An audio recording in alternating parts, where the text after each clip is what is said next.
Hello viewers, இன்றைக்கி நம்ம தேங்காய் பால் மீன் குழம்பு செய்ய போகிறோம்.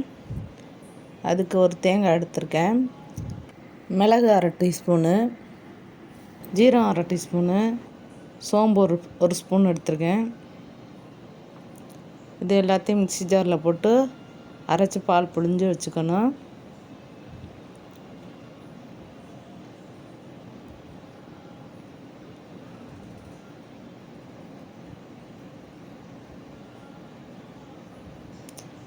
அரைச்சாச்சு, பாலம் எடுத்துட வேண்டியதான். பாருங்கள், பாலம் எடுத்துட்டேன். வெங்காயம் 1/2 கிலோ எடுத்து வச்சுக்கணும், அரிஞ்சு வச்சுக்கணும்.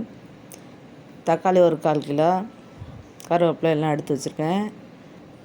எண்ணெய் காஞ்சிருச்சு.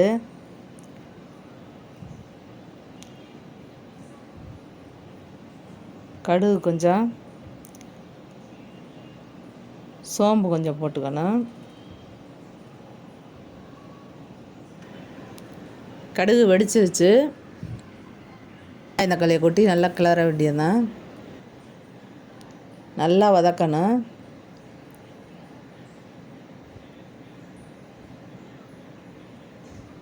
நல்லா பொன்னிறமாக வதங்கி நல்லா வந்துடணும். அப்போ தான் நல்லாயிருக்கும் டேஸ்ட்டாக.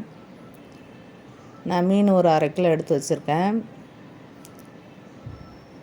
வெங்காயம் தக்காளி தான் ஜாஸ்தி போடணும் அதுக்கு.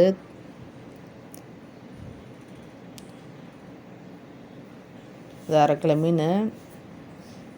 பாருங்கள், நல்லா வதக்கிட்டேன். பாருங்கள், நல்லா வதங்கணும்.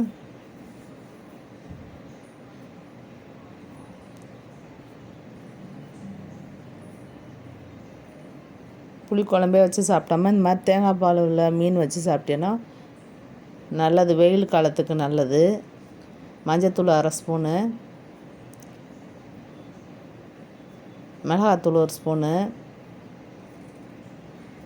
மசாலாவையும் சேர்த்து நல்லா கிளறணும். பச்சை வாடைப்போ கிளறிட்டு தேங்காய் பாலை தூக்கி ஊற்றிட வேண்டியதான்.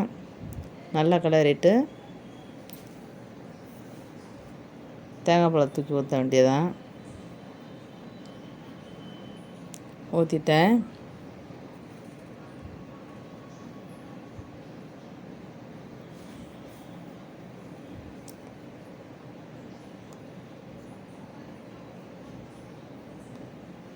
உப்பு சேர்த்துக்கிறேன்.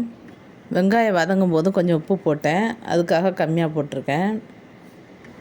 குழம்பு கொதிச்சிருச்சு, மீனை போட வேண்டியது தான். போட்டு 20-30 நிமிஷம் அப்படியே மெதுவாக வேக விடணும். அதில் இது உடையாத மீன், கல்வெட்டி மீன்.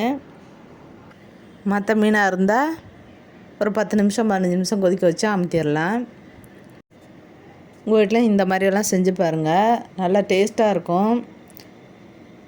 புளி குழம்பே வச்சு சாப்பிடாமல் இந்த மாதிரி வெயில் காலத்துகளில் வச்சு சாப்பிடுங்க. மூடி வச்சுருவோம். 20 நிமிஷம் ஆயிடுச்சு. நல்லா கொதிச்சிருச்சு, மீன் வெந்திருக்கும். இந்த வீடியோலாம் பிடிச்சிருந்தா லைக் பண்ணுங்கள், ஷேர் பண்ணுங்கள், கமெண்ட் பண்ணுங்கள். மறக்காமல் சப்ஸ்கிரைப் பண்ணுங்கள். பாருங்கள், வெந்துருச்சு மீன். நல்லா குழம்பு நல்லா டேஸ்ட்டாக இருக்கும். டிஃபனுக்கும் சாப்பிட்லாம், சாதத்துக்கும் சாப்பிட்லாம். மல்லித்தழை தூவிக்கிறேன்.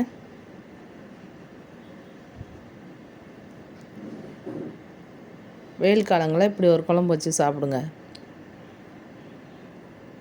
பாருங்கள், பார்க்கவே எவ்வளோ நல்லா இருக்குன்னு. டேஸ்ட்டும் அருமையாக இருக்கும். பாய்.